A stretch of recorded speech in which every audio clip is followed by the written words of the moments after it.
Welcome to the Ice Guys, presented by the Hockey Podcast Network. It is Friday, April the 15th, Easter weekend, Good Friday, if you celebrate that. Obviously, on this day, everybody, maybe a lot of people having a holiday. Hope you're having a good one. Ian Cameron with you, and we've got for a second consecutive Friday, starting to feel like maybe Friday is his day here on the Ice Guys show. We've got Peyton Clark joining us once again. Of course, he was with me and DJ Mitchell and Andrew McInnis on a Friday show last week. Peyton, it's good to have you back. How are things? I know you're getting over a little bit of an illness, but you're feeling better. How are things with you? Things are going good. I'll be honest, I'm playing a little bit guilty today, a little hungover. I got a pimple, and we got a couple matchups today that are kind of dull, but we'll dive into them anyways. Yeah, I know. I mean, it's just one of those situations where Fridays, there's always a shorter card. I mean, guaranteed. After, Tuesdays, Thursdays are going to be your big mammoth, 8, 10, 12 game NHL slates. And then usually on Friday, it's only a few games. And that's the case here today. Before we get into tonight's two games, we always want to look back on the night before, especially when you have a slate like last night with so many games, a lot of playoff implications, a lot of fascinating results. St. Louis beating Buffalo 6-2. Very impressive win by the Blues. How good are they playing right now? 7 straight victories for St. Louis at the moment going into after following that win against Buffalo. I mean, I said this, Peyton, about St. Louis. I'll get your thoughts right now before we carry on. I think this is the best offensive team the Blues have had in years. It's a better offensive team than they had when they won the Stanley Cup in 2019. When you have Ryan O'Reilly and you have Braden Shannon. Right now, specifically, you've got David Perron, Robert Thomas, and Vladimir Tarasenko is just on an absolute tear here during this current win streak for the Blues. They've suddenly got not only a strong top 6 forward group, you could even say their third line is capable of chipping in offensively with what they've got there in that part of the team. And they've got 2 full power play units that Craig Berube can put out on the ice that are always a threat to light the lamp and be dangerous. I mean, right now the Blues have Barbashev, Shen, and Kyrou. How crazy is that? Kyrou, who's kind of been quiet lately, but we know what he's capable of and the talent and the high-level skill that he has. They've got him on a third line right now just because there's so many other players that are just playing incredibly well offensively for the Blues right now. It's been pretty impressive to watch. Yeah, they are. Like I think it all stems from their leadership and their core, right? I mean, you kind of mentioned like Ryan O'Reilly, Tarasenko, Shen. I mean, they are their leadership core. It all trickles down. I mean, you got a guy like Robert Thomas. He's a complete unit, by the way. I mean, the guy's he's only he's 6 foot, which is about average for the NHL, but he's 218, so he's a beast out there. He's only 22 years old, and he had 5 assists in one game. I mean, so he's been really elevating his game. I mean, obviously, Craig Berube, like the entire organization, they're just on fire right now. They know what they're doing to a T, and I think they're going to be like very underrated as far as like the playoffs go. They're not going to be an easy win at all. I mean, I can see them making a legitimate push for sure. They are. When you can score like that, and if Billy Husso, who I assume is still going to be their goaltender in the playoffs, can keep playing as well as he has, they're going to be a very good team. And let's give Jordan Binnington a little credit because now this is finally 2 starts in a row back-to-back for him where he's played a lot better. The Islander game last week, they won 6-1. I think it was one of his better starts in a while. And last night, pretty solid in that 6-2 win over Buffalo. And if they can get Binnington figured out, all of a sudden you have two capable goalies. And if Husso maybe for some reason the playoff lights are too bright for him and he struggles a little bit, you can go back to Binnington and maybe have a little more confidence than maybe you did a couple months ago when Binnington, was really, really struggling at that time. He's been such a mystery. I mean, obviously he had that amazing, Stanley Cup run. I mean, he's got some great quotes in the locker room and everything. But Ian, what do you think is his like downfall? Like, what's his kryptonite as to why he's had this like roller coaster short length career so far? He's very brash. He's very confident. And I think sometimes it goes to your head a little bit. I think he might have let that happen a little bit, but more than anything, I think his technique, he's been off. He hasn't been on the angles as well. I think there's been times where he's given up the short side far too often. And from playing hockey, I know goaltending, you've been around a bunch of them. it's a situation where you give up the short side and a goal goes in on that part of the net on you. As a goalie, you're not happy. You're always thinking, I should have had that. It's obviously if they're going to go the opposite side or they're going to go roof job, top shelf on you, then obviously you got no chance. And if it's a perfect shot, you got no chance if you're a goalie. But we've seen Binnington off his angles a little bit, slow tracking pucks. That's a key to success for any goaltender. Those long wrist shots from the point that just float in toward the net. Are you able to track them coming toward the net toward you as a goalie? I think he's had some issues like that, at least in the games I've seen him in. Tracking pucks has been an issue and giving up the short side. I think those have been two critical areas of concern for Jordan Binnington. Rebound control at times has been spotty as well, but specifically those two things, giving up the short side, tracking pucks. It's been a little bit of a difficult time of it for him. And sometimes you just got to keep working at it. It comes and go. Like Jack Campbell went through that problem with Toronto, earlier this year when he was struggling. He kind of went through that phase, but Binnington's capable. Let's can he get it back on the tracks. The last two games are at least promising the way he's played. Yeah, for sure. And to kind of get off the whole Binnington thing, I mean, the guy's a competitor. Yeah. I mean, straight up, he walked into his coach's office back in it was either the coach or the A and was like, hey, put me in. He was supposed to get traded, and then was like, nah, don't trade me. I'm moving up. He'll start a fight with the other goalie with his team down 3-1 just to wake everybody up and say, let's get engaged. Let's get locked in this hockey game. Let's get our emotion level up. I mean, the guy's got balls, and I love his fire. I mean, to see a goalie interact with other teams, get it mixed up, number one, it's good entertainment. Let's be honest here. Yeah. But on top of that, it's when you see your goalie getting that into the game, that fired up, it's somebody you want to play for. Somebody you want to block shots, get the puck out of the front of the net, and really just, I don't know, play for your boys. I mean, the guy is probably a gem in the locker room. So it's let's translate that on the ice. All right, Boston lost to Ottawa 3-2. Weird game. Linus Ullmark leaves the game due to injury, which is unfortunate for Boston because he's been their better goalie. We talked about this with Jimmy Murphy on yesterday's show, and of course he covers the Bruins.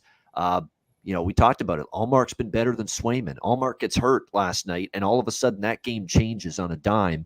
Ottawa erases a deficit, comes back, wins 3-2. Another, kind of disappointing outing from Swayman. Although in a tough spot, I get it. You're coming in for suddenly in a game for an injured goalie in Ullmark. But Swayman has not been as good lately. And again, they can't hold the lead. They lose 3-2 to Ottawa. The injuries are a concern right now. Peyton with Boston on the back end. Pasternak's still out. And, of course, on the back end, you were without Brandon Carlo and Hampus Lindholm, two starting defensemen. That's not easy. So, you can't totally throw them under the bus and say, what's wrong with Boston? They suck. They've got injuries. They lost their goalie to injury last night. But there's enough concern for me where in terms of betting on Boston moving forward, Peyton, for me, it's a pump the brakes until we see them sort things out, because that, in theory, was supposed to be a good bounce-back spot after a bad game against a good Blues team playing a weaker Ottawa team, and yet another loss for Boston. I completely agree. And I mean, it's hard not to like Boston. I mean, they've got such a core group of guys, and obviously, in the next couple of years, Marchand and Bergeron, they're probably going to start tinkering out, and then I know they're trying to fill those roles in.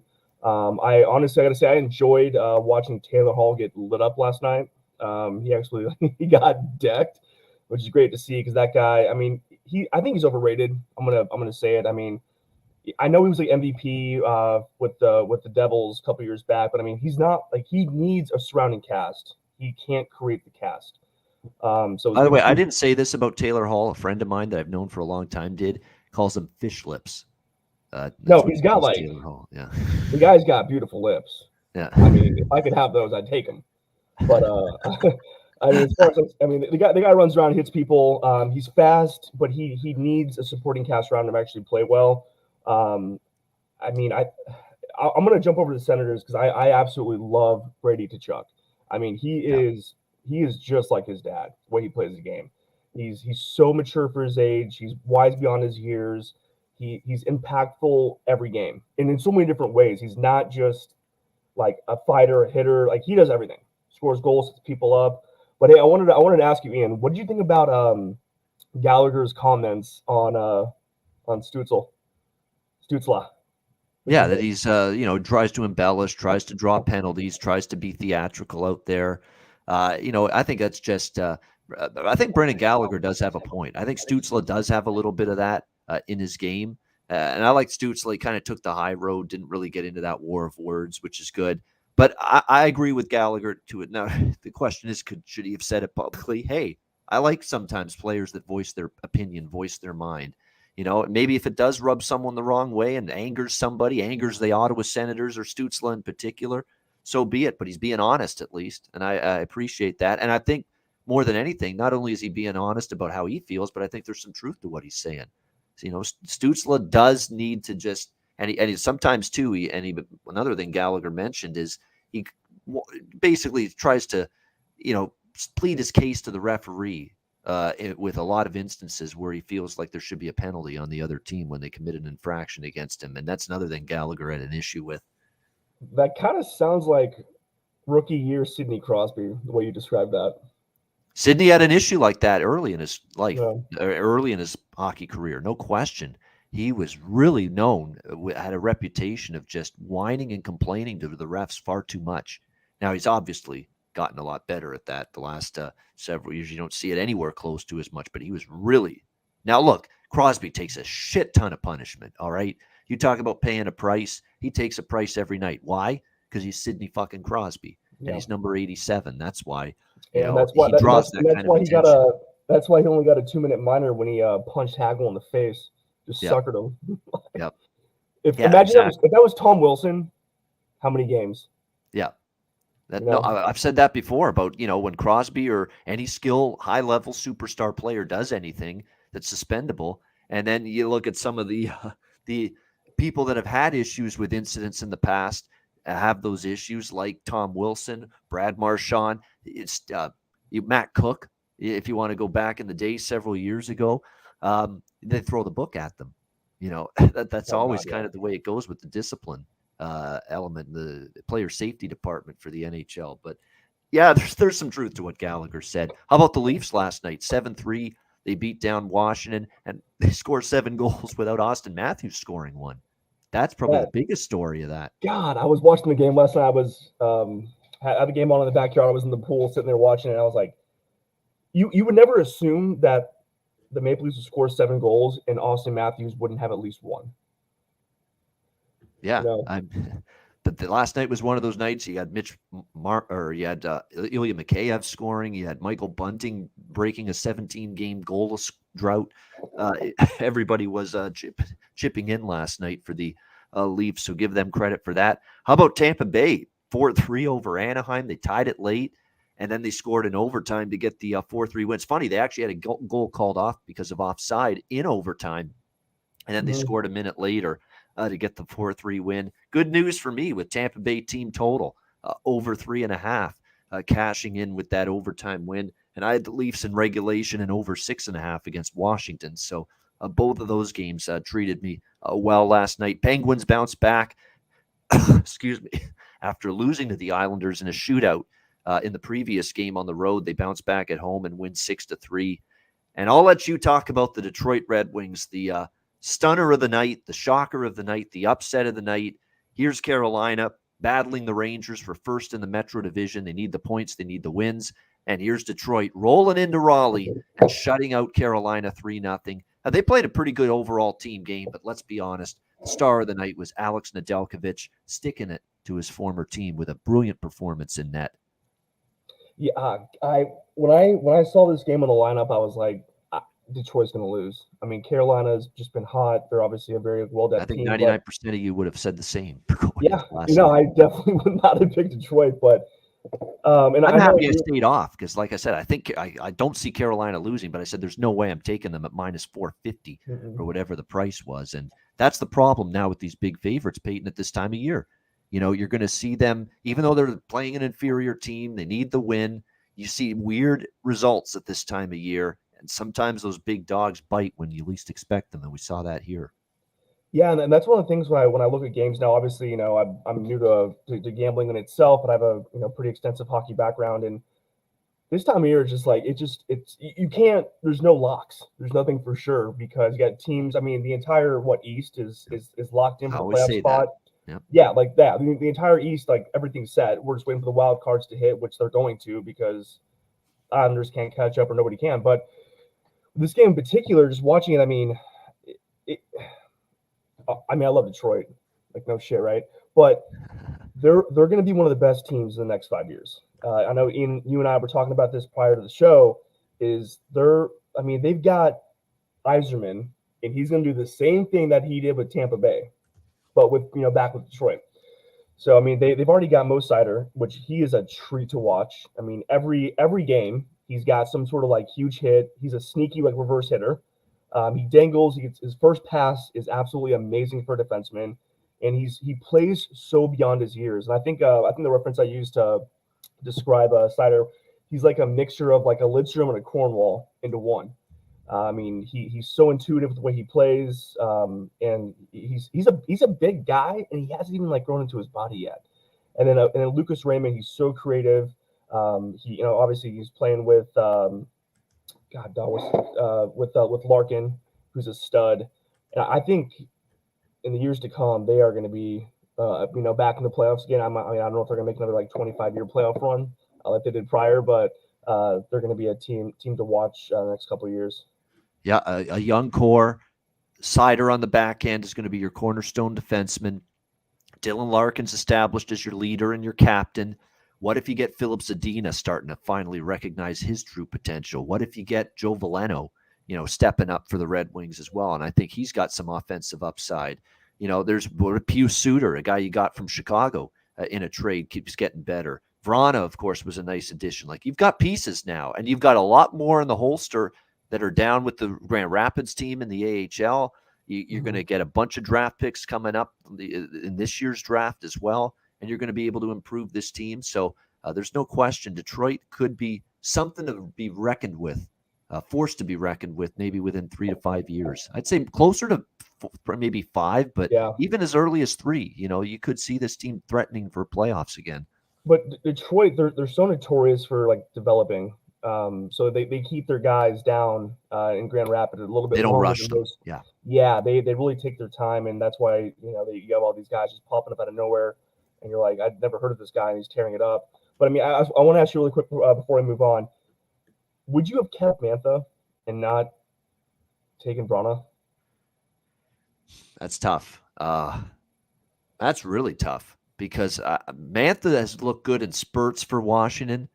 But that's what it's been with him, Peyton, in Washington, is spurts where you've seen him really impact the game and take over and dominate and find the back of the net and get to those, be noticeable. He's had games where he's been totally invisible for the Capitals. Mm-hmm. Whereas I thought initially, boy, that's a good deal for Washington getting Mantha. I liked him a whole lot. Physical element, doesn't mind mixing it up as well. He's got that part of his game. He's a big boy. Big guy. He's a big boy. Yeah, tough to get off the puck. Shoot. But I also knew going the other way was a very bona fide goal scorer in Jacob Vrana, who I knew would improve this team offensively when they got him. I think that trade is looking closer to a wash than I thought it would be because I thought Washington did a good job. But Detroit, in terms of getting Mantha, I still think what Stevie Y did, he got a lot back from Washington, and he adds Vrana on this team. And we're seeing now with him healthy again how he's improved and impacted this team offensively. So Stevie Y did good because he got a lot of picks prospects in that deal, and he also got Vrana, a bona fide goal scorer. And I'll be honest, Mantha's kind of underwhelmed, at times here with Washington.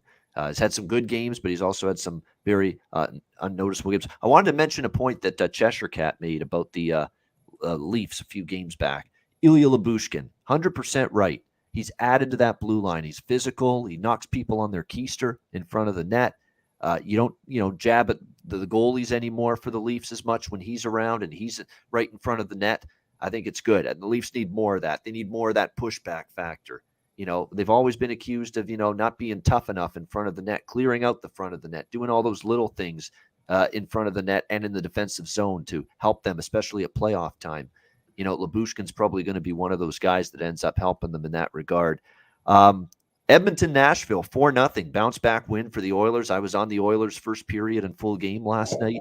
That was a good performance by them, bouncing back, shutting out Nashville 4-0. Minnesota, I said must win doesn't equal will win. I know the Dallas Stars need 2 points as much as possible in every game right now, but I said this is a cheap price on Minnesota.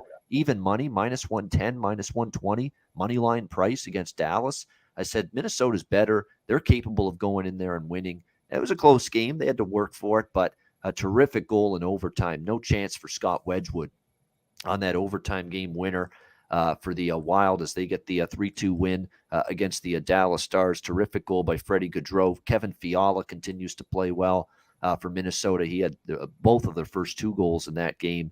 Colorado beats New Jersey 3-1. How about Chicago? Pat Foley night.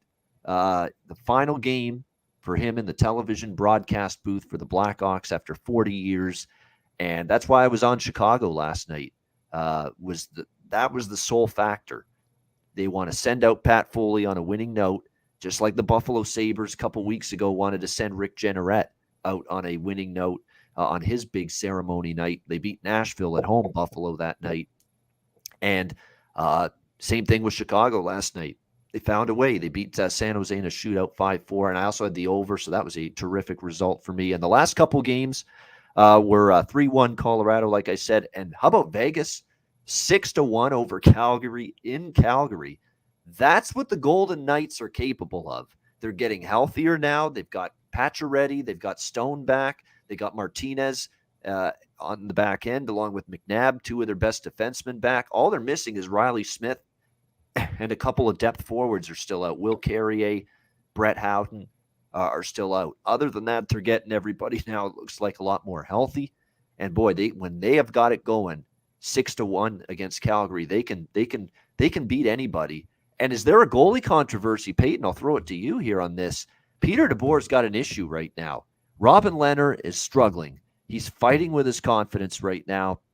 He hasn't been winning consistently when he's been given the net for the Golden Knights, and all the young kid Logan Thompson keeps on doing for them is playing well, making big saves at key times, and leading his team to victory. Another win for Logan Thompson last night in that win against Calgary, and another good performance by him. Do we have ourselves a goalie controversy here in Vegas down the stretch? When have we not had a goalie controversy with Vegas, right? Yes. I mean, it's kind of like a reoccurring event with them. I mean, I think Robin Lehner, he's an amazing goaltender when he wants to be, when he's focused. Obviously, I know he's had some like backlash in the media prior, speaking out about. And I railed about that yesterday. We all did. But, Vegas fans saying you suck Robin Lehner on Twitter and you're a terrible goalie, you're horseshit goaltender. There's some really nasty stuff. And I'm like, don't you do that. This guy has had mental health struggles in the past. That's serious shit. He doesn't deserve that kind of verbal abuse. I don't care what you think of him or how you think he's playing right now. And he does have to play better. But you don't go onto Twitter and you don't spew that kind of rhetoric and hate in that kind of situation, knowing what he's dealt with in the past. And you want to be pissed? This stems back to, and I said this yesterday, to them being mad, the Golden Knight fan, that they got rid of Marc-Andre Fleury and they kept Lehner instead. That's what this goes back to. Don't take it out on Lehner. Don't, go after him. You want to be pissed off. You want to be angry about that. Take it out on Kelly McCrimmon. Take it out on George McPhee. That's your front office. That's the brain trust. They're the ones that made the decision. Hey, we're cutting Marc-Andre Fleury loose and we're keeping Lehner. You have a problem with someone, go after them. Talk to them. Don't do that to Lehner. Lehner's trying the best he can. Is he struggling? Yes. But knowing his mental health struggles in the past, I think that's horrible form as a human being to go out there and rip him on social media and harass him like that. Yeah, I mean, it's weak. It's like, it's a keyboard hero that's just hiding behind like a fucking computer or phone or whatever, talking shit. But here's the thing is people that do that, they would never say it to his face because, number one, he's going to beat the fuck out of them. I mean, the guy's huge. He's a scary son of a bitch to look at. He's got like neck tats. He ain't going to fuck with that, right? But, yeah, I mean, he's had a really interesting career to watch. Obviously, he's been Ottawa, Buffalo, Chicago, Islanders, and like Lou Lamberto, he was so transparent when he signed on Lehner. Said, hey, I'm gonna give you a chance. Signed him on, gave him the contract. He won the Masterson. I mean, I like the guy, I respect it, and I think we need more players speaking out and having personalities, whether you like it or not. I mean, whether you got the guy that's taking, a player that's out there making hot takes, being transparent about the way he was treated.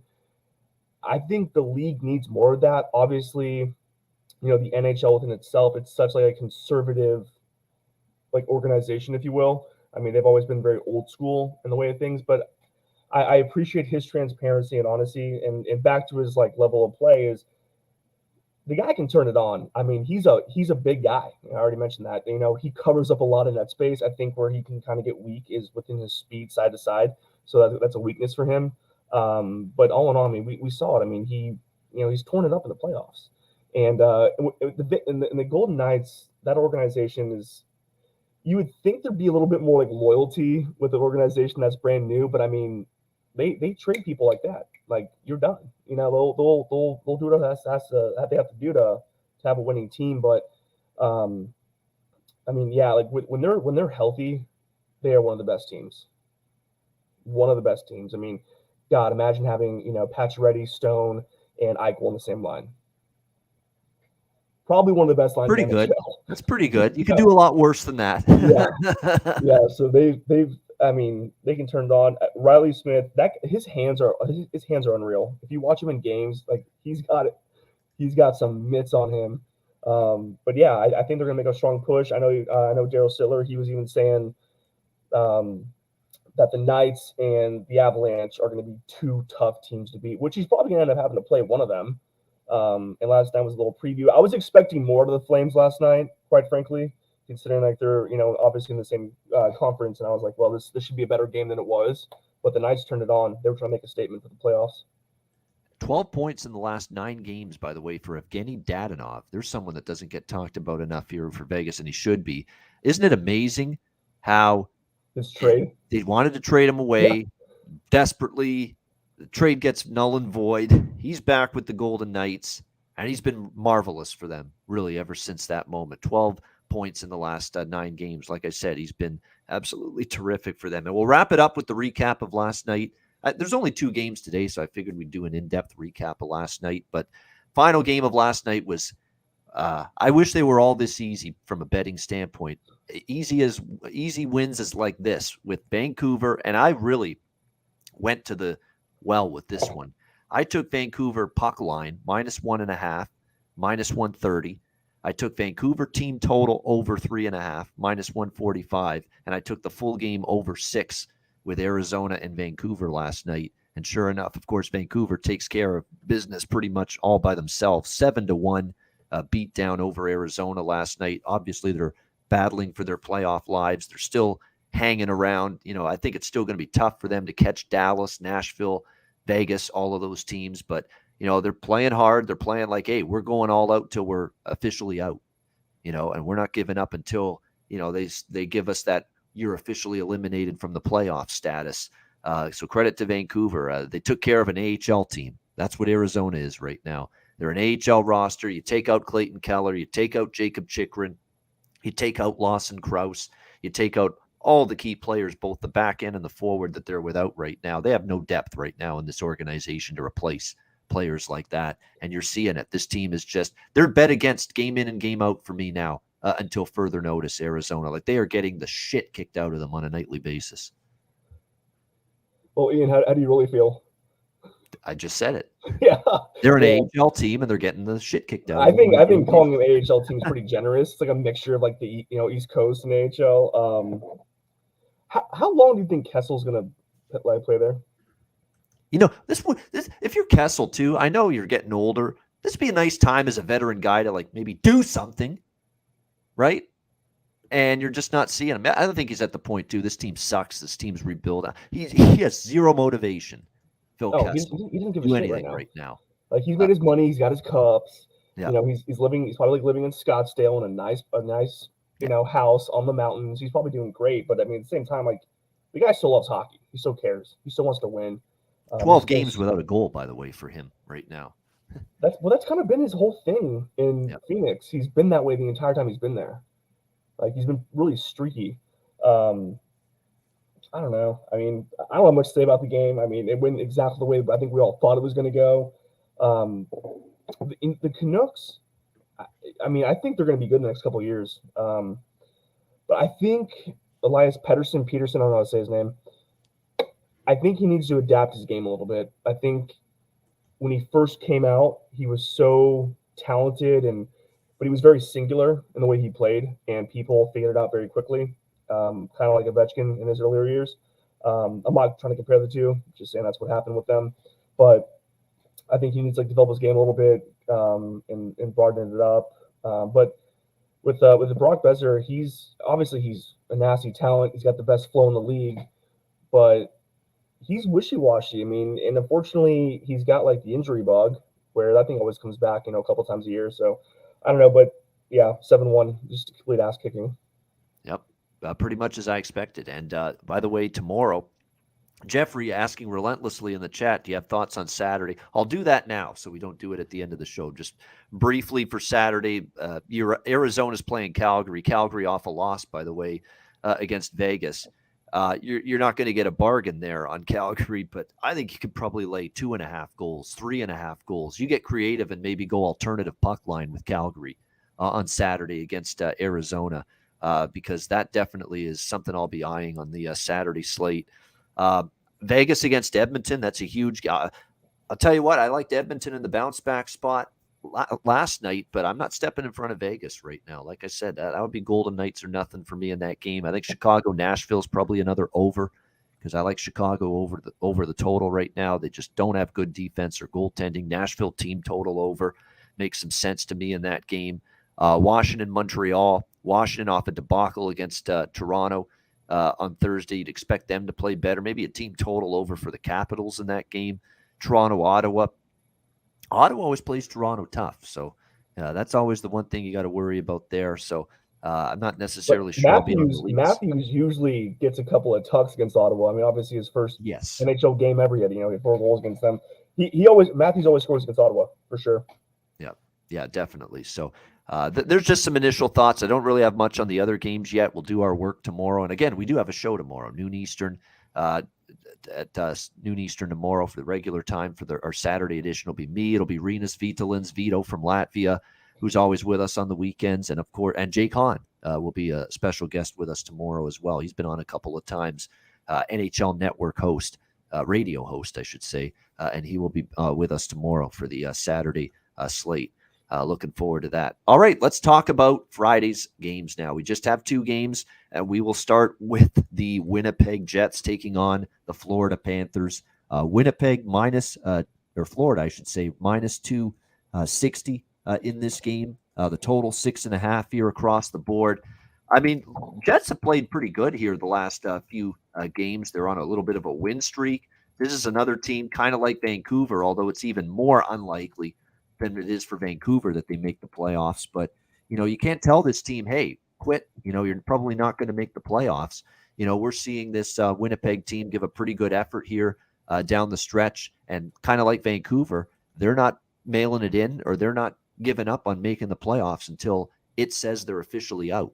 And right now they are still in the mix. Having said that, it's going to take them probably running the table or damn close to it, because they're 8 points back still of the Dallas Stars, who have the second wild card spot in the Western Conference right now. So 8 points back for the Winnipeg Jets with 8 games to go. You catch my drift. It's going to be difficult. They're not making it. They're going to say the right things, and I guess they're going to keep on giving it the best effort they can until they're mathematically out. But it's still, I think it's just too much ground to overcome, especially because you just keep seeing Dallas get points. They didn't beat Minnesota, but they picked up a valuable point last night in the overtime loss, and they beat Tampa before that, 1-0. So it's just tough for Winnipeg to make up ground when you're seeing Dallas get a point last night. You're seeing Vegas get a big win against Calgary. Nashville, of course, keeps on piling up points as well. It's just difficult, even though Winnipeg's won a couple in a row. Florida, 8 wins in a row for them. Some of them have been by the skin of their teeth. Remember, they were down to New Jersey. They came back and won. Down to Toronto, came back and won. Down to Anaheim last night and came back and won, or 3-2 in overtime. I shouldn't say down to last night, but a couple of nights ago on Tuesday against Anaheim, they came back and won 3-2. We were on the BetCast that night, Peyton, and I know you want to join us Tuesday night for our next BetCast, but we all jumped on Florida money line after the second period when they were down, and it was like even money, I think, plus 100, and we like them to come back and win, and they were able to do that. It's just one of many examples of how there many live betting opportunities become available in some of these games. based on the way the score is. And that was a good one we all took advantage of there in that game with Florida coming back. There's two bets I like in this game. I like over 6.5. I think we're going to see goals in this game. When you look at it, they played earlier this year. It was 5-3 Florida in Winnipeg back in January. The game went over the total. 4 of the last 6 meetings have gone over the total between these two teams. The Jets, they've scored goals lately. I mean, 12 in the last 3 games, 4 goals against Colorado, Ottawa, and Montreal. They're finding the back of the net. Kyle Connor's been great. Nikolai Ehlers has stepped up. Svechnikov even. The poor man Svechnikov, not Andre from Carolina, but the poor man Svechnikov, Evgeny, for Winnipeg. He's chipped in a little bit lately. Adam Lowry hit the scoreboard the other night. Stastny's picked his game up a little bit for them. It's been nice to see for Winnipeg, but I still don't trust Connor Hellebuck. He's had a very disappointing year. The defensive play continues to struggle for Winnipeg, and that's probably going to be trouble when you're taking on this very, very potent Florida team. So I like goals in this game. Over 6.5, minus 120 is what I bet here. And I also like the first period, both teams to score at a plus price, plus 130. I think you can get Winnipeg's got to get out to a strong, assertive start. They need the points desperately in this, playoff hope, the playoff chase for them. That, again, it's not looking good, but I think they still are going to give it their all until they're out. I think they've got a good chance maybe to light the lamp early in the game in the first period. And, of course, Florida, how often do they get shut out at home in the first period? It does not happen very often. So both teams to score first period, which you can get around plus 125. I think that's a good bet. Nice price, too, a plus money price. So 100 pays 125 if you take that both teams to score first period plus 125. I think that's a bet worth looking at as well here. Peyton, what do you think here, Winnipeg, Florida? I'm not sure what's left to say about it. But I mean, I know, like, optimistically, yes, according to numbers, they have a chance of making the playoffs. I don't see it happening. Yep. Especially with who they have to play down the stretch here. Panthers have been on fire. God, I think once they get Ekblad back, it is going to make a huge difference. They've been doing good. Don't get me wrong, but I mean, having a guy like Ekblad on your back end is always going to help. I know. Last Friday, DJ and we were pumping Uyghur's tires. Unfortunately, that didn't hit. But I mean, only for him not to get a point that night. Yeah. Yeah, exactly. But I think he's done a really good job filling the role, to his potential as far as Ekblad's out. With the Jets, Hellebuck, it's kind of a shame to see him not play as good. I mean, obviously the guy was a world-class goalie a couple years ago, and I think after their coach left, it just kind of went downhill from there. I think he just saw the eye of the storm coming and was like, I'm going to get out. Maybe they want a new voice, whatever the case is. But they're probably going to go into a rebuild period pretty soon. But yeah, just to piggyback off you, I'd pick the 6.5 for sure. Florida, they've been just putting the pucks in the back of the net recently, especially when you have guys like Huberdeau, who's just having his best season ever. I think everybody knows that. So for sure, I would definitely jump on that. All right, so Peyton endorsing over 6.5 as well in this game. By the way, Peyton is going to be on Twitter. He doesn't use Twitter at the moment, but he's going to be, a special guest from time to time here on the show, and he's going to create a Twitter account. So as soon as he does, we'll tweet that out so you can follow him on there for sure. He's probably made the right move the last few years, not being on Twitter as much. There's days when I feel like, why do I have this thing? Why do I use this thing with the insanity I see on it half the time? But it's work purposes. I need it. I got to use it. It's important to my career. And of course, when you got a show like this, Twitter's a huge medium and tool to promote it. So definitely it's got to be used. Simple as that. You just unfortunately see those days where it's like, is it a psychotic nutcase society here on Twitter? Unfortunately, sometimes it often is. No question about that. All right, second game of this Friday NHL card. We've got the New York Islanders and the Montreal Canadiens. New York Islanders minus 150, road favorites here. The total 5.5, shaded to the over in this game. This one's interesting because this is obviously, there's a lot of things to talk about for two teams not in the playoffs. going into this game. First of all, the big news, Carey Price in net for the Montreal Canadiens, and I feel great for him. I really do. And even if you hate the Montreal Canadiens, like if you're a Bruin fan and you're a Leaf fan and you've always despised the Canadiens, you've got to feel happy for Carey Price.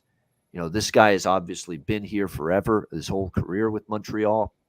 He's had injuries, he's had setbacks, he's had mental health struggles, which he's recently addressed, which is the predominant reason why he's been out for most of this season, to get that tended to. And as someone with a wife and young kids, it's very important for him to get that looked after and to see him battle back, go through this adversity, find his way back now to the Canadiens, practicing for, I think, a week or two now. He's been practicing with them on the ice and now ready to make this first start of the season after everything he's been through.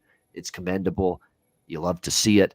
And it's going to be, I think, an awesome environment in Montreal, because I think people are going to be just happy to see Carey Price back on the ice. And you see, and Carey Price has not only been the face of the franchise for so long, he's not your average goalie where he's just plays the goaltender position and you don't really hear or think much about him. He is he's always been one of the leaders on the team. He's acted like throughout his career a pseudo captain for this team, even though he's not technically a captain. I mean, that's how much impact he's had in the dressing room with teammates.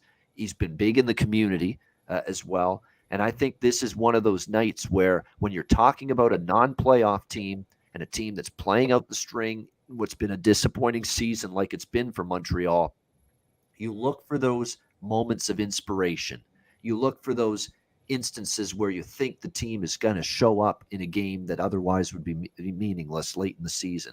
Kind of like what we saw with Chicago last night. There was inspiration. There was motivation there. That was sending their legendary broadcaster, Pat Foley, in his final call last night out on a winning note.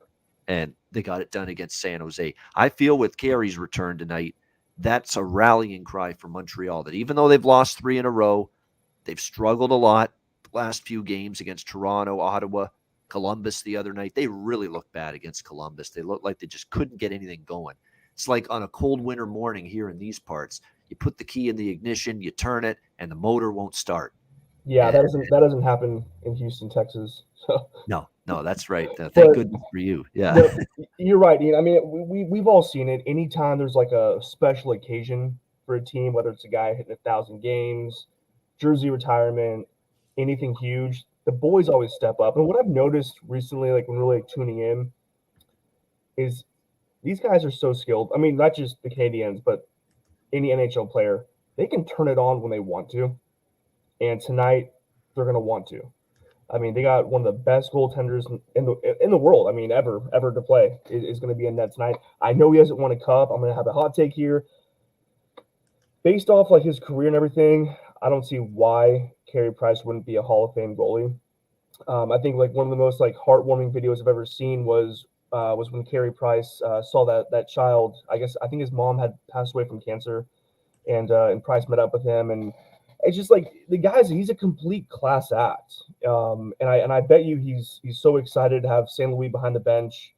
And I bet St. Louis really happy to coach Carey Price. And I was going to ask you, Ian, do you think St. Louis is going to remain the head coach next season? Because I've heard like rumbling about him maybe being assistant coach or whatnot. But I think I would love, and I'm sure the guys would, to see him stay behind the bench as head coach. I think they are going to really look long and hard into bringing him back. But am I ready to say, 100% we're going to see Marty St. Louis, head coach of the Montreal Canadiens next season? I'm not ready to go that far yet. I think there's still some things that have got to be ironed out. Does Marty St. Louis want to do it? Does he want to commit full time? We don't even know that. All he said in every press conference is, as far as I'm concerned, I'm coming in for the rest of the season, and we'll see what happens after that. There was never a concrete plan for Marty St. Louis to be the permanent guy. We want to see how the team responds. We want to see how he coaches this young group. Do they respond? Do we see improved results? And I think for the most part, we've seen some good things from Montreal. It's been a great sample size. I mean, I'm sure you saw like that. I mean, I think we talked about it last week. Maybe that side by side clip of St. Louis showing Caulfield like a move to make during practice, and then he executed it to a T in the game and, He's a and good got a teacher. goal. I mean, He's a good teacher. yeah, And look, he was teaching like, little kids before, and now you're teaching pros. You're teaching an NHL team. Does that have that same effect and that same impact? But your point's taken. Caulfield makes an adjustment. Marty works with Marty St. Louis on some things. Look at the way the guy's finishing now for the Canadiens. Look at the way he's got his offensive mojo and back all of a sudden. Cole Caulfield, he's been brilliant under St. Louis. and I'm going to sound like a noob here. I don't have like the stats in front of me, but I know since St. Louis took over as head coach, I want to say Caulfield's had like almost a point per game, give or take. And I think they like obviously, everybody always talks about the whole fucking size thing. St. Louis, you're a small guy. Caulfield, you're a small guy. I think because of that, they can relate, and there's parallels. That's a non-starter now these days in the NHL. You're small, you can make it happen. Yeah, St. Louis did it. Caulfield's doing it. Danny Briere did it back in the day. There's tons of million and more examples too. Yeah. Yep. I can't stand when I hear, guys like, oh, like you're small. How did you make it happen? It's like, dude, shut the fuck up. Like, I'm good at hockey. Yeah. Look at my legs. They're massive. Like, chill out. Yeah. That's a good point. If you got the powerful lower body and legs, and you got powerful skating stride, even as a smaller sized in terms of height player, you're fine. You're fine. You'll still. Well, I'm not going to say it on air, but you should find out what Caulfield's nickname is in the locker room. Yeah, definitely. You're right. It's in terms of points. Yeah, I mean, I'm looking at Caulfield's numbers. Really, I mean, there's no doubt he's been great since Caulfield has apparently 17 goals and 30 points in 27 games under Marty St. Louis. There you go. So more than a point per game with Marty St. Louis. Huberdeau over 2.5 shots, MDR. I'm glad you mentioned that. That's clear. That's a good bet. That's a good shots on goal prop bet. Huberdeau is feeling it. That puck is humming right now for Johnny Huberdeau for the Florida Panthers, and over 2.5 shots. He's been shooting more. Yep. He's been shooting more recently. Yes, no question about that. I agree with that. For a prop standpoint. Weegar over shots for Florida in that game. Connor, Ehlers, those are the guys. They're all shooting a lot. They're all, Weegar, of course, a product of Ekblad being out. And we've talked about that. He's trying to be more assertive offensively. That's why Weegar shots is attractive, in my opinion. But Huberdeau for sure, MDR. Great call there. Over shots. I haven't talked as much shots on goal props lately. I will. Playoff time, when we get into our playoff shows and we've got like 2 or 3 games each day to break down, 4 at the most, we're going to tear apart the prop board for each game. Goal score props, points props, shots on goal props for players. We are really going to dive into that big time in the Stanley Cup playoffs, because I find there's every bit as much money to be made at playoff time with the player props as there is just betting sides and totals for the actual game. So definitely. Why is that? What's what? Why do you go for the player props in the playoffs more so than regular season? Because the lines are tighter, I think, at playoff time. Okay. And it's not as cut and dried and easy to make money on the sides and the totals, because, oftentimes, playoff hockey is like a flip of a coin a lot of times, and there's going to be bounces of the puck. There's going to be momentum swings. And I often find good sides and totals, but I really, like in the regular season, I would say my betting portfolio is probably 80 to 90% sides and totals and only 10 to 20% props, player props. It's probably closer to 60-40 or even 50-50, in the playoff time, because there's less games, and I find the props actually there's more value, and there's more, I think, that the odds makers are wrong about in the playoffs when it comes to the player props than, say, with the money lines and the totals for the playoff games. So that's the explanation right there. Love it. Yep, definitely. So Islanders, Montreal.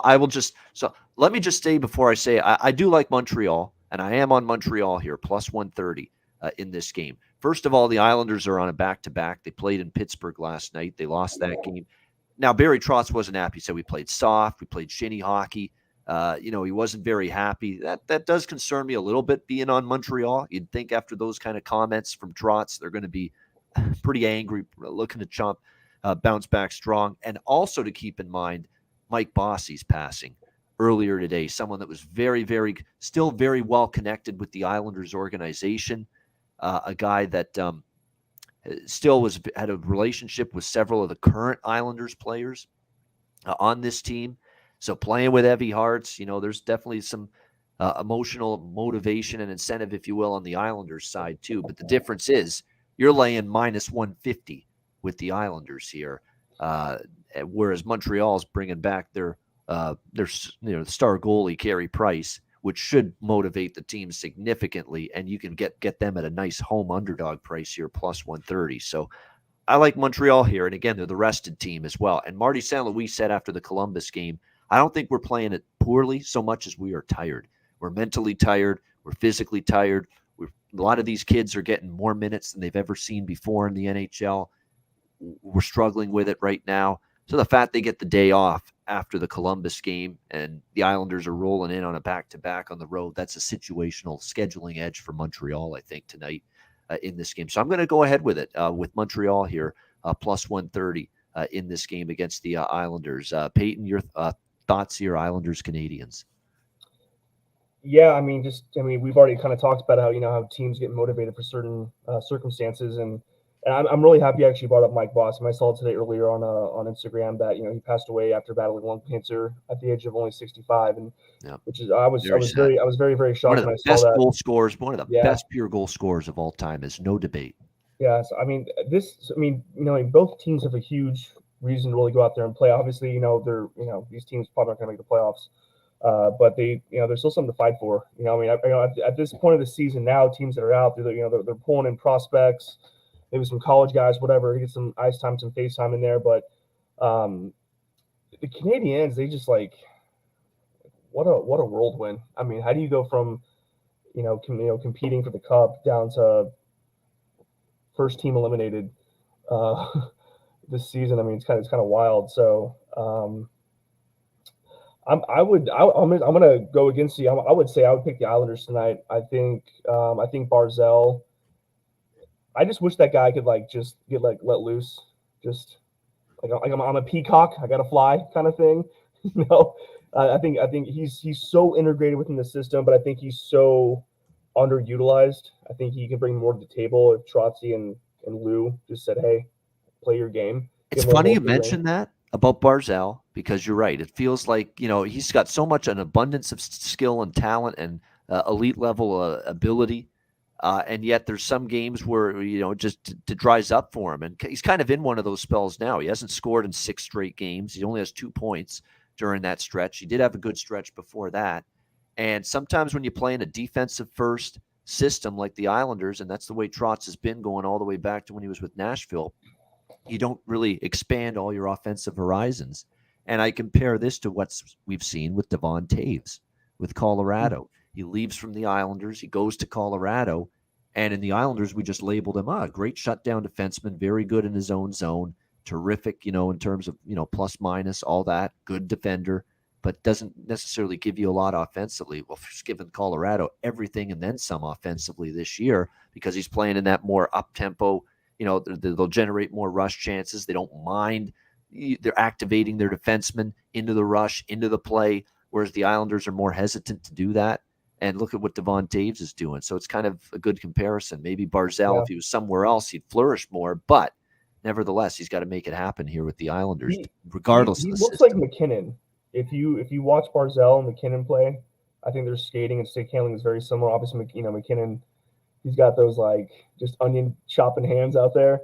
But they really have a lot of similarities. And just to touch on the Avalanche, I think their D have 60 goals combined, one of the highest in the NHL, if not the highest. But yeah, God, I want to see Chara score a goal. Still, Char, didn't he score one last night? He did. I think. Yeah, I'm pretty sure he did. He's finally off the schneid for the New York Islanders. I was pretty sure he found the net for them last night. Let me just confirm that. Yes, he got his first goal of the season last night in that loss to Pittsburgh. Yeah. There we go. He will not go goalless for the rest of the year. Zdeno Chara. He scored last night against Pittsburgh. So you like the Islanders, all right? Peyton Yeah. likes the Islanders here, minus 150 in this game. Great stuff. Great show, great analysis with Peyton Clark joining us for a second straight Friday here on the Ice Guys show. Thanks to everyone for joining us. Make sure you hit the like button on the way out. We appreciate it very much. Reminder, DraftKings Sportsbook, official sports betting partner of the NHL. Sign up for an account if you're a new customer. And if you are a new customer, you can bet just $1 on any NHL team and get $150 in free bets if they win. It's that simple. If DraftKings Sportsbook isn't available in your state yet, you can still play for huge cash prizes with DraftKings daily fantasy hockey contests. DraftKings giving all new customers a free shot at millions of dollars in total prizes with their first deposit. Download the DraftKings Sportsbook app now. Use promo code THPN. Bet just $1 on any NHL team and get $150 in free bets if they win. That's promo code THPN at DraftKings Sportsbook, an official sports betting partner of the NHL. Must be 21 years of age or older. Must reside in a DraftKings Sportsbook state. Restrictions apply. See DraftKings.com/sportsbook for details. Gambling problem, call 1-800-GAMBLER. Download the DraftKings Sportsbook app, sign up for an account, and use the promo code THPN. All right, best bets to wrap up the Friday show. We've only got a couple of games. Peyton, we'll start with you. Best bet out of the two games, what do you like the most? Ooh, I'm going to go over with Florida, just straight up. I think they're definitely going to give it to the Jets for sure. All right, there we go. Winnipeg, Florida, over 6.5. Best bet for Peyton here with the Jets and the Panthers. And that's the same as mine. So here we go. Both of us lining up, Peyton and I, with the same best bet. And I'm on it as well. Jets, Panthers, over 6.5, minus 120. Like I say, I think this is, we're going to get something like 5-2, 5-3. Remember, it was 5-3 with Winnipeg against Florida earlier this year. And look, Florida could add 7 goals against Anaheim in their last game. That was John Gibson turning back the clock with one of his best games of the year. If they are that good with their offensive ability tonight, or offensive pressure and scoring chances, or anything close tonight to what they were against Anaheim, then Florida should definitely score more than 3 goals. And I think Winnipeg will chip in as well.